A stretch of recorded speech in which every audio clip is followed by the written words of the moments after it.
Bueno, como vimos recién, la capacidad de trabajo en las tareas agrícolas está compuesta por el ancho y la velocidad, pero también puede ser una negociación, digamos, algo que se puede regular si lo que necesito es más ancho de trabajo o más velocidad. Entonces, a lo largo del proceso de mecanización que se ha dado de la agricultura en la Argentina en los últimos años, la tendencia ha sido a la de aumentar el ancho de trabajo. Esto quiere decir que a medida que han aparecido nuevos equipos, son cada vez con mayor ancho de trabajo, son con mayor cantidad de metros de pulverización, son sembradoras con mayor cantidad de dosificadores, con lo cual tienen más ancho de trabajo y así por delante. El rango de velocidad entonces está limitado por las características de la labor. Si ustedes recuerdan, yo le hacía referencia a dos ejemplos concretos. Uno de la sembradora, que en realidad la velocidad de avance lo que determina en gran medida es la densidad de siembra, y el caso de las pulverizadoras, donde la velocidad de avance también determina la cantidad de líquido que estoy poniendo por hectárea y en definitiva la dosis que estoy aplicando. Con lo cual, un aumento de la velocidad implica un aumento del requerimiento de potencia, o sea, si quiero ir más rápido tengo que tener más potencia en el tractor, potencia disponible, y un aumento del ancho del labor implica un aumento del esfuerzo de tracción y como consecuencia un incremento del peso del tractor en los trabajos de labranza. Un aumento del requerimiento de potencia, la TPP, también implica mayor par motor, demandando en el motor, para máquinas accionadas por la toma posterior de potencia. Acá es la primera vez en esta transparencia que aparece la TPP, también conocida como la toma de fuerza del tractor, y hay muchos equipos que son accionados por la toma posterior de potencia. El más común que pueden conocer ustedes son las macheteadoras, o sea, las desmalezadoras, pero también hay otros equipos que son accionados por la toma posterior de potencia, como puede ser un rotocultivador o algunas picadoras de forraje que toman la potencia de la toma posterior de potencia. ¿Qué es el ancho de trabajo de un equipo? ¿Qué es el ancho de trabajo de una sembradora? El ancho de trabajo de una enfardadora, el ancho de trabajo de cualquier equipo. En las herramientas de labranza está compuesto por el número de cuerpos, por ejemplo. Entonces una rastra de discos tiene un ancho que depende del número, de la cantidad de discos que tenga esa rastra de discos. En el caso de una pulverizadora depende de la cantidad de picos que tenga ese botalón. En el caso de una sembradora depende del número de cuerpos de siembra o de dosificadores que tenga la sembradora. Y entonces a lo que a nosotros nos interesa para calcular el esfuerzo de tracción es el esfuerzo de tracción por cuerpo, por cada uno de esos cuerpos. Para conocer ese esfuerzo de tracción es necesario contar con datos de ensayos, poseer información del fabricante o tener un dinamómetro, un medidor de esfuerzos. Si no se tiene un dinamómetro, hay que tratar de predecir cuál será el esfuerzo de tracción por cuerpo. Como ustedes van a ver más adelante, en la mayoría de los folletos o de las informaciones en Internet que pueden encontrar de los distintos equipos de labranza o de pulverización, siempre aparece o la cantidad de kilos de esfuerzo de tracción que requiere ese equipo o la potencia que requiere ese equipo. O sea que muchas veces ya es una información que da el fabricante.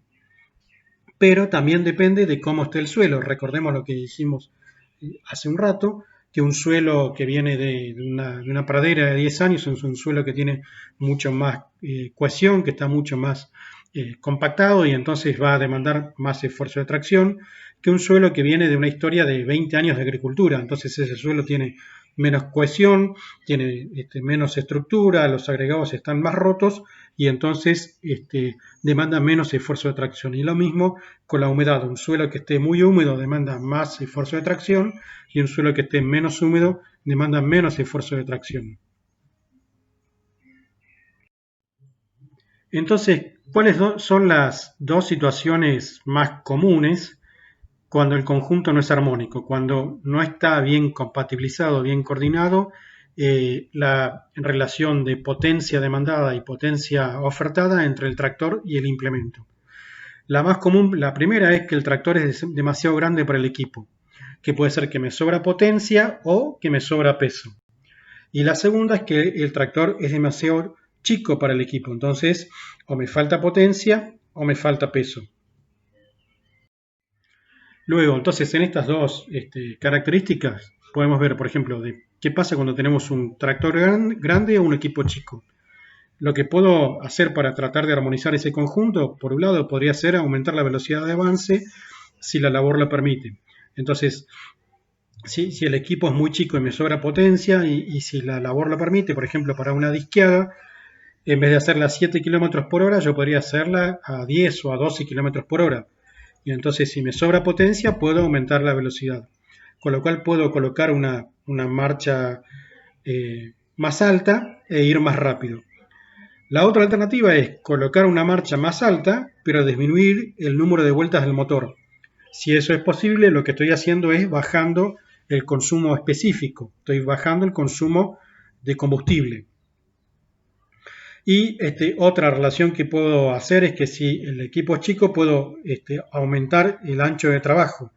Si es posible, puedo, por ejemplo, con los arados de discos o con las rastras de discos o con algunas herramientas, aumentar el ancho de trabajo. O sea, por ejemplo, en un arado de discos lo que puedo hacer es aumentar el ángulo de ataque. O también cuando disponga de dinero puedo cambiar el equipo. La situación inversa sería un equipo grande para un tractor chico. ¿Qué puede pasar en esos casos? Lo primero, tengo que disminuir el ancho de trabajo si es posible. Tengo que disminuir la profundidad de trabajo si no es perjudicial para la labor, y puedo disminuir la velocidad de trabajo si no perjudica la labor. O sea, lo inverso de lo que vimos en la primera columna. Bueno, ahora vamos a ver un nuevo concepto que se llama resistencia específica laboreo, o también conocido como coeficiente de labranza. Y lo mencionamos hace un ratito, pero esta resistencia específica relaciona básicamente el área que estamos trabajando, ¿sí?, con la cantidad de kilos de tracción que tengo que hacer para lograr esa labor. La cantidad de kilos, entonces, de tracción demandada por el implemento. Entonces ahí tienen un ejemplo que el área de trabajo tiene que ser medida en el área, en el ancho por cuerpo y en la profundidad. Entonces la ecuación es bastante sencilla y lo que yo tengo que hacer es dividir en todo caso el esfuerzo de tracción, que en este ejemplo el primer ejemplo es de 2.000 kilogramos, por el área trabajada, que es de 3.500 centímetros cuadrados, que surge de la multiplicación del ancho por la profundidad.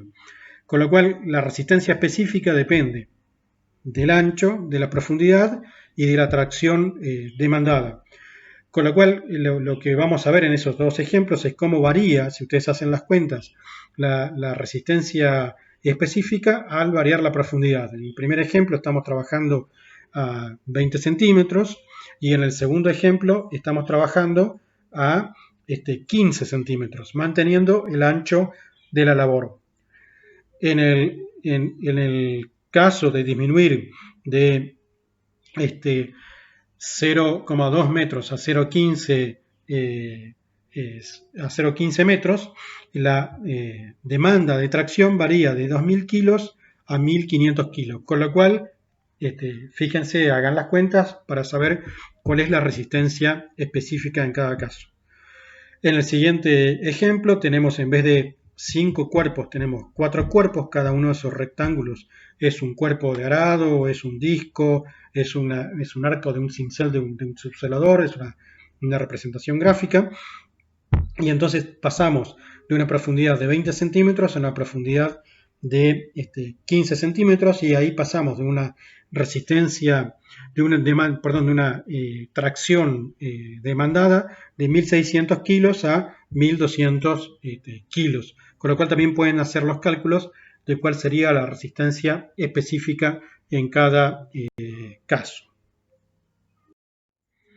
Ahora vamos a ver otro ejemplo de resistencia específica o de coeficiente de laboreo en el caso de los cinceles o de las herramientas de labranza vertical.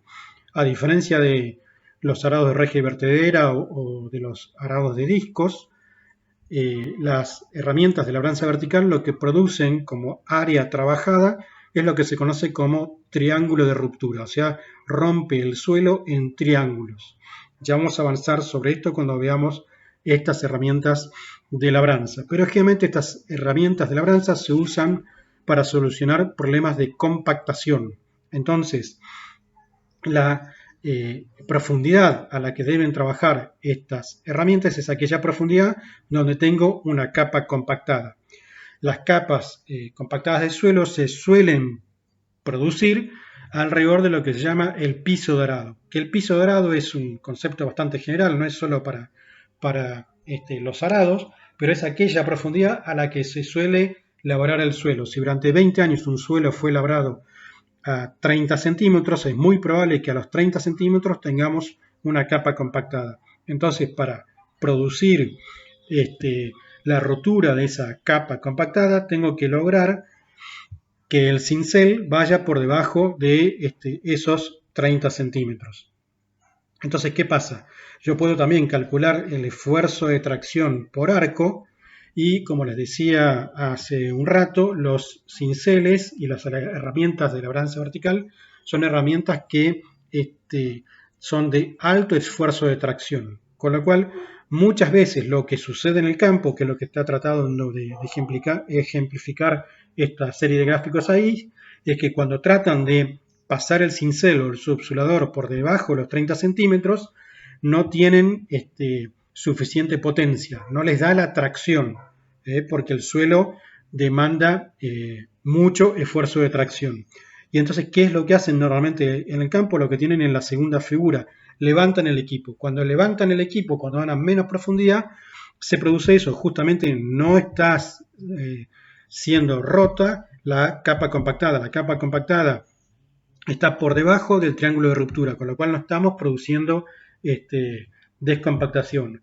La solución sería lo que ven en el último gráfico, que lo que hay que hacer es disminuir uno de los cuerpos de los cinceles, o sea, hay que poner menor cantidad de cuerpos de cinceles para que la sumatoria de coeficiente de labranza de cada uno de esos cuerpos de cinceles nos permita llegar por debajo de la capa compactada y así lograr ese objetivo de la descompactación de esos suelos por debajo de los 30 centímetros de profundidad. Entonces, en esta transparencia vamos a ver cómo se calcula y de qué depende la capacidad de tracción de un tractor. Primero que nada, como dijimos y vamos a repetir una y mil veces, del diseño tractivo. A medida que vayamos del diseño tractor convencional hacia el tractor de 4 ruedas iguales y articulado, tenemos mayores capacidades de tracción. El diseño nos condiciona esa capacidad de tracción. También depende de la potencia que tenemos para una determinada velocidad. La potencia que entregan los tractores, la potencia del motor es siempre la misma, pero la potencia que entrega en el eje no es siempre la misma, porque depende del escalonamiento de marchas que tiene diseñado ese tractor. También depende de los neumáticos utilizados. Depende del ancho, del diámetro y de las características constructivas. Es decir, muchas veces depende del diseño del taco de los neumáticos.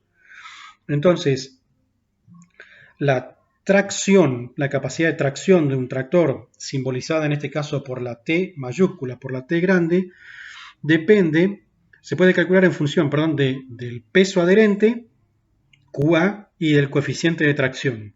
Y también depende del tipo de suelo y del estado de ese suelo, de cuán trabajado haya sido trabajado ese suelo y del porcentaje de humedad que tenga ese suelo. Lo que vamos a ver ahora es cómo se hace la estimación del peso adherente. Lo primero que quiero remarcar es qué es el peso adherente, qué se entiende por peso adherente. Básicamente el peso adherente es el cálculo, el peso que tiene un tractor, el peso estático, la cantidad de kilos de fierro que tiene, más el peso dinámico. ¿Y qué es ese peso dinámico? Es la transferencia antero-posterior de peso. ¿Qué significa? Que cuando nosotros vamos trabajando sobre el suelo agrícola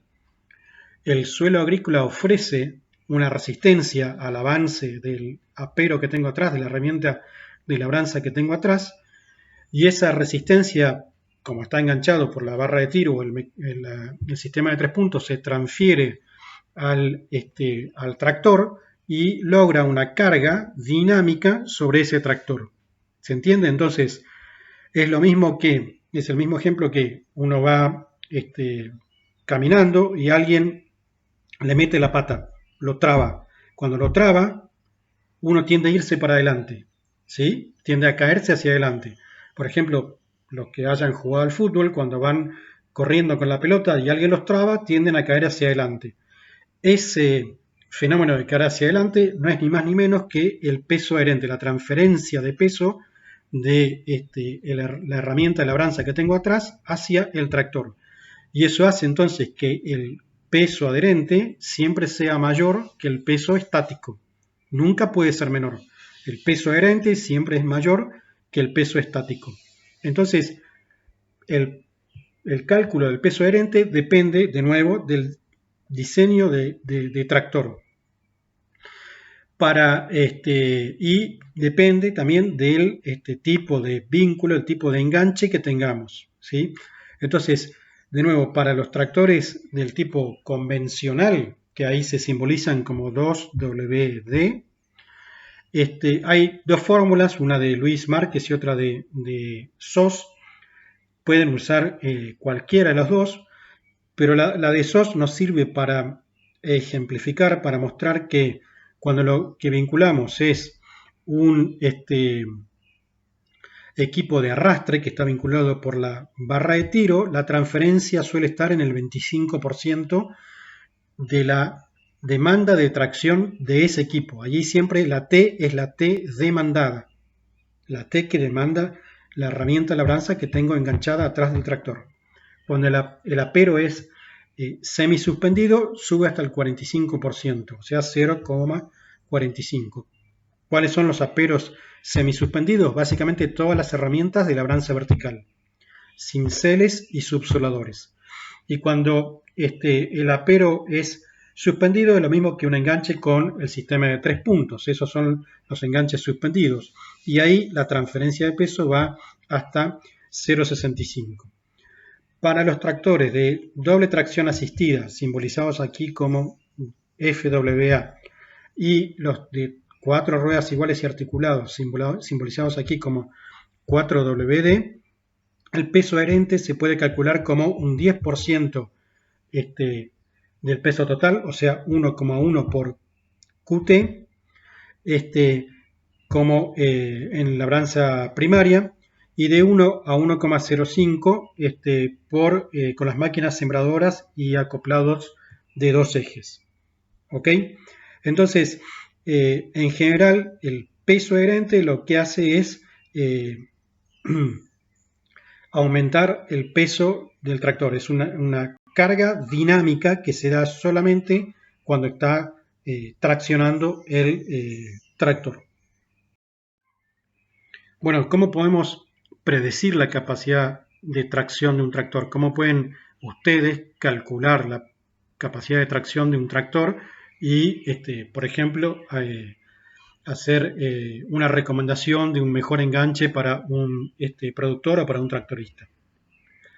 Como venimos diciendo hasta ahora, depende del diseño del tractor y va aumentando del diseño convencional al de doble tracción asistida y al de 4 ruedas iguales y articulado. La potencia en la barra de tiro de un tractor generalmente está calculada por tracción por velocidad de avance real. O sea, la potencia en la barra de tiro ya tiene descontadas las pérdidas por rodadura y por velocidad, por patinamiento. En tracción ya sabemos que lo que hay que descontar es la rodadura, y en velocidad de avance real lo que hay que descontar es el patinamiento. La potencia en la barra, perdón, el rendimiento de tracción global es la potencia en la barra dividido la potencia en el motor. Entonces, de nuevo, la potencia en la barra siempre es menor a la potencia en el motor.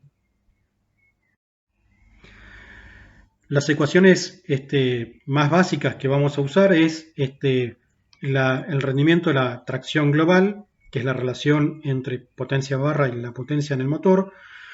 Está en el orden de 0,6 para los diseños convencionales, alrededor de 0,7 para los diseños del tipo de doble tracción asistida y entre 0,75 y 0,8 para los de 4 ruedas iguales y articulados. La potencia en el motor se puede calcular por el par motor, por el régimen, eso ya lo estudiaron en mecánica y Ricardo se los mostró en la filmina de la clase anterior.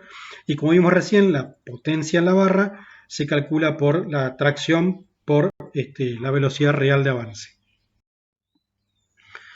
Entonces, ¿cómo podemos calcular la tracción de un tractor? La fórmula que vimos recién descompuesta para el otro lado es que la tracción es igual a la potencia en la barra dividido la velocidad real, pero si no sabemos la potencia en la barra, lo que podemos hacer es calcular la potencia en la barra multiplicando a la potencia en el motor por el rendimiento de la tracción global que podemos estimar en función del diseño, por ejemplo. Si lo que queremos es ser un poco más precisos, la tracción la podemos calcular también en relación a el peso adherente por el coeficiente de tracción. También podemos calcular la tracción en relación a las pérdidas por rodadura y entonces la diferencia entre la fuerza que logro en el eje menos las pérdidas que tengo por rodadura me sirve para calcular la tracción.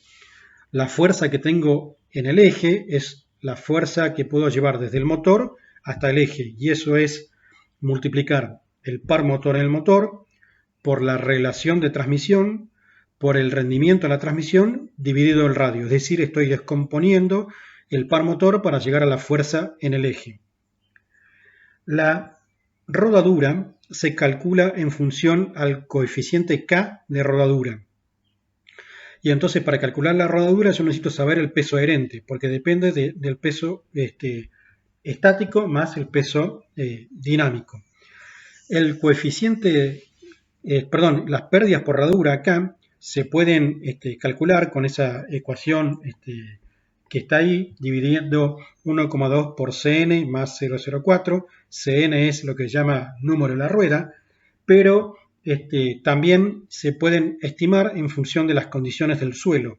Y entonces un coeficiente de rodadura puede variar en función de si es una pradera o si es un suelo muy trabajado, y pueden variar entre 0,002 para aquellos suelos que son muy compactados, por ejemplo el suelo de un yerbal, el suelo de una plantación de naranja, hasta 0,2 o 0,3, o sea el 20 o el 30% de pérdidas para aquellos suelos que están muy trabajados y está muy suelto y entonces tienen poca resistencia a el peso que le va a ejercer el tractor.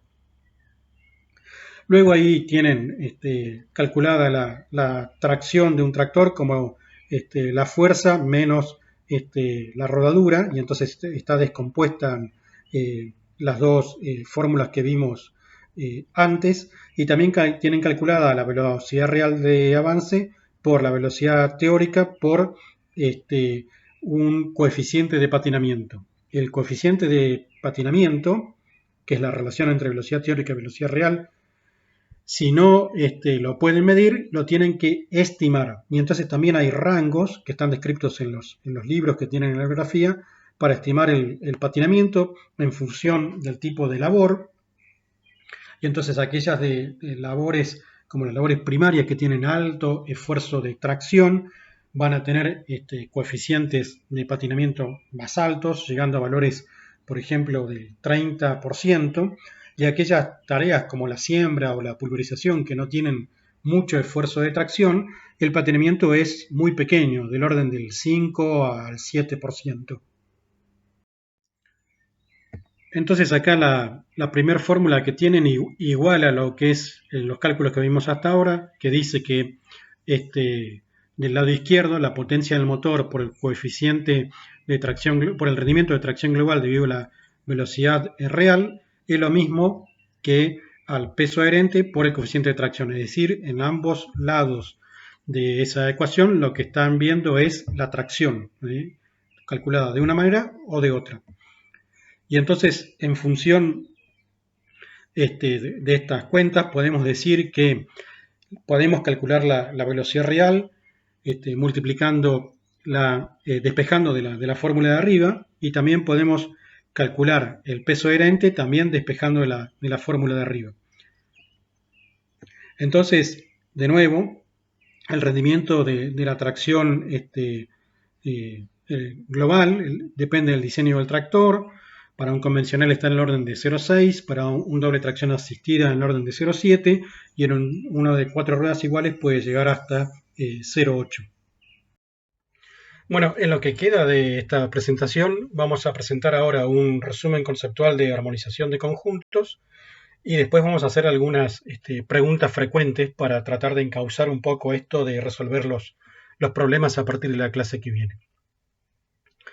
El peso es el principal parámetro responsable de la capacidad de tracción. Entonces, cuando ustedes quieren predecir, quieren calcular si un tractor puede o no puede determinar determinada tarea agrícola, lo primero que tienen que ver es el peso. Entonces, solo con el peso ya pueden darse una idea de que para qué sirve ese tractor. Si yo tengo un tractor que pesa 3.500 kilos y es de diseño convencional, sabemos que el coeficiente de tracción está en 0,4. De tracción, no el rendimiento de tracción global, sino el coeficiente de tracción. Con lo cual, ese tractor no va a poder ofertar más que 3.500 por 0,4. Les dejo la cuenta para que la hagan ustedes.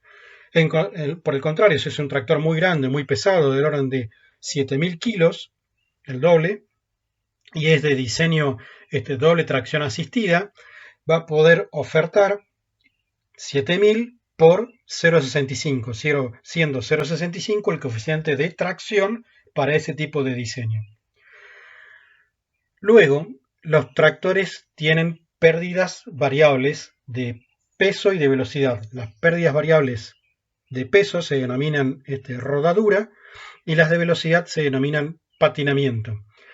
Estas pérdidas variables dependen del tipo de suelo y del estado de ese suelo, de la historia de ese lote, y también influye mucho la condición de humedad de ese lote. La potencia determina la velocidad, la marcha máxima a la cual se puede desplazar el conjunto. Entonces, la correcta selección de una marcha determina también cuánta potencia estoy otorgando en la barra de tiro y cuán cerca estoy de la máxima eficiencia que le puedo pedir a ese tipo de tractor. Si conozco el peso adherente, puedo predecir la fuerza que tengo en la barra de tiro. Si conozco la potencia en la barra, puedo calcular las relaciones entre la tracción y la velocidad real. Si conozco el requerimiento de potencia en la barra, puedo calcular la potencia necesaria en el motor.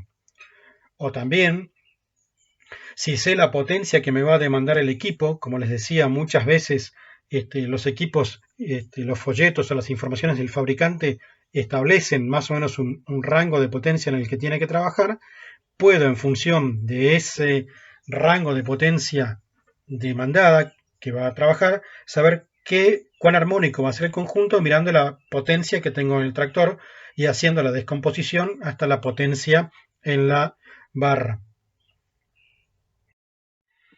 Algunas de las preguntas frecuentes entonces que van a encontrarse en el ejercicio de la profesión. La primera es, ¿a qué velocidad se puede desplazar el conjunto? Recuerden que muchas veces el tractorista o el responsable de la chacra determina la velocidad por prueba y error y va probando con la caja de cambios.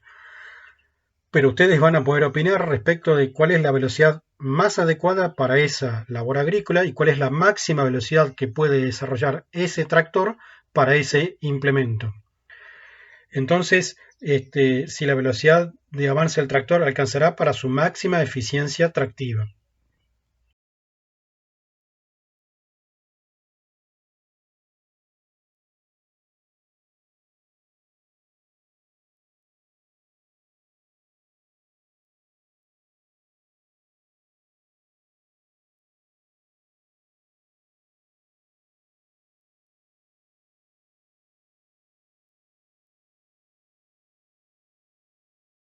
Bueno, estos dibujos simbolizan los diseños de tipos de tractores. Las transparencias que estaban antes no les grabé la voz encima porque ustedes pueden ir siguiéndolas, leyéndolas y haciendo esas cuentas. Pero el primer tractor que tenemos aquí arriba es un tractor de diseño convencional. Un tractor de diseño convencional tiene el rodado delantero más chico que el rodado trasero. El rodado delantero es solo un rodado de apoyo y de dirección, o sea, donde actúa la dirección. Y el rodado trasero es un rodado que sirve para hacer tracción, ¿sí? El segundo diseño es el de tractores de doble tracción asistida, en donde los dos ejes traccionan, las cuatro ruedas traccionan, pero el rodado delantero es más chico que el rodado trasero y el rodado delantero también hace consecuentemente menos tracción y desarrolla menos potencia que el rodado trasero. Y por último, los tractores de cuatro ruedas iguales y articulados tienen las cuatro ruedas iguales y las cuatro ruedas traccionan lo mismo. La última transparencia es de dónde pueden ustedes buscar informaciones de los tractores. Primero, hoy en día, toda la información está en Internet y donde necesiten buscar una información, vayan primero a la página del fabricante. Los fabricantes suelen poner casi toda la información necesaria o toda la información necesaria de los tractores más modernos. Pero puede ser que no tengan la información disponible de los modelos más viejos. Hay dos sitios de internet donde ustedes pueden buscar información de los tractores también. Que ahí sí están los tractores modernos y todos los tractores viejos. El primero de los sitios que está ahí es de una universidad de Estados Unidos, que es la Universidad de Nebraska, que es una universidad que homologa todos los tractores que se venden en Estados Unidos. Los que se fabrican más los que se importan. Los homologa quiere decir que los ensaya.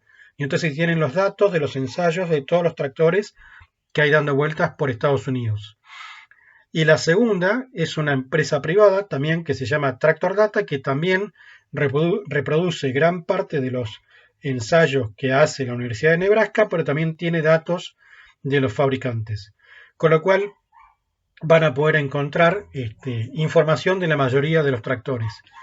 En el aula virtual también van a ver algunas planillas Excel de ensayos de tractores que realizó el INTA. Hoy en día ya casi no los realiza, pero para la mayoría de los tractores viejos que andan dando vueltas, tienen información también de los ensayos que hizo el INTA, que son ensayos similares a los que hacía el laboratorio de la Universidad de Nebraska. Así que esto es, en definitiva, toda la información que ustedes necesitan para hacer los cálculos de capacidad tractiva, de rendimiento de la tracción global o de formar conjuntos armónicos. Entonces aquí termina esta unidad teórica de tracción y lo siguiente que o de teoría de tracción, y lo siguiente que van a ver, como les decía en la grabación anterior, a partir del miércoles, son los problemas de tracción y de balance de potencia y de armonización de conjuntos para que puedan realizarlos, resolverlos y conversar las dudas que tengan con nosotros. Bueno, muchas gracias y hasta luego.